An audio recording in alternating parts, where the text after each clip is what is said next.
hygiene for you. Before cooking, when you get off the bus, after you've blown your nose, when do you wash your hands? Are you doing it often enough? Well, according to new research, a third of us don't manage to meet the 6 times a day minimum recommendation. Shockingly, a quarter of those surveyed admit they still don't regularly wash their hands after going to the loo. Well, we've been on the streets of Newcastle and London to find out how many times you wash your hands.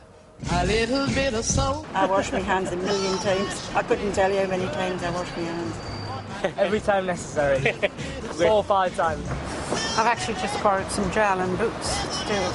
A little bit of soap will never wash away my... More or less about 9, 10 or whenever I come in and out of the toilet.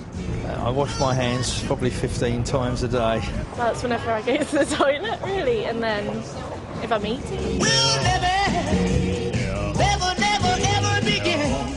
I wash my hands probably, I don't know, about once, twice a day, I guess, not very often. I wash my hands whenever I need to, you know, like it'd be 5, 6 times a day, after toilet, before eating. A little bit of soap will never wash.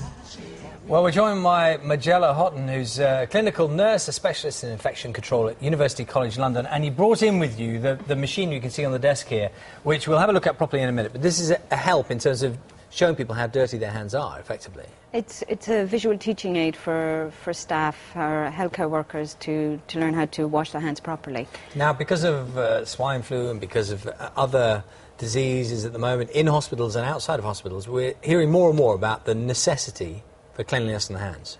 Yes, it's sad to think that we have to teach people how to wash their hands, but yes, it's something that we've had to revisit and remind people how to wash their hands. Not just washing hands, and we might just think a quick once over a bit of soap is enough, but actually use this machine to demonstrate to people that even after, what we'll do is we'll put this gel on, which will then stay on our hands and effectively will show where the dirt will typically collect. Then we've got a strategically placed bucket to do some washing.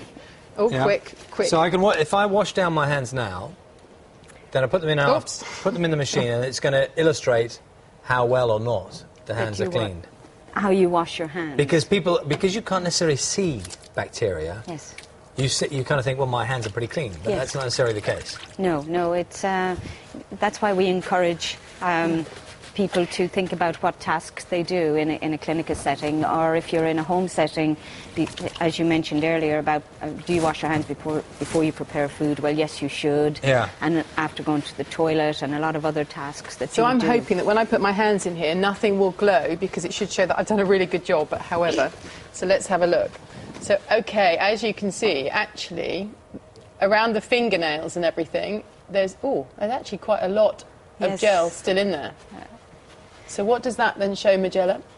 It shows that you don't really wash your hands very well. I've just put soap all over them. But it's not just about putting soap on your hands. It's about the mechanical action of actually washing your hands and covering all the aspects. We have what we call 6 stages of hand washing: interlacing, interlocking, around your thumbs, around the fingernails.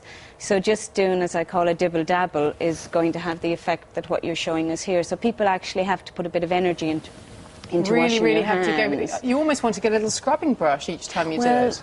Scrubbing brushes will actually cause damage to your hands, so we don't encourage the use of scrubbing brushes. Notice the nails, particularly around the nails. It's an area where the... But what we tell people to do when you're doing your nails is you interlock your hands and you rub together, so you're actually using your hands to help clean aspects. We've run out of time, so very, very quickly, there are some people that say the bacteria is good, and this is why we're all having problems with our immune systems at the moment, because we're not challenging it enough. A bit of dirt is good for us. A bit of dirt is good, but as long as you know what you're dealing with, and you need to focus on what you've been exposed to and wash your hands appropriately. Yeah. OK, thank you. Certainly demonstrated that I need to do my hands a bit better.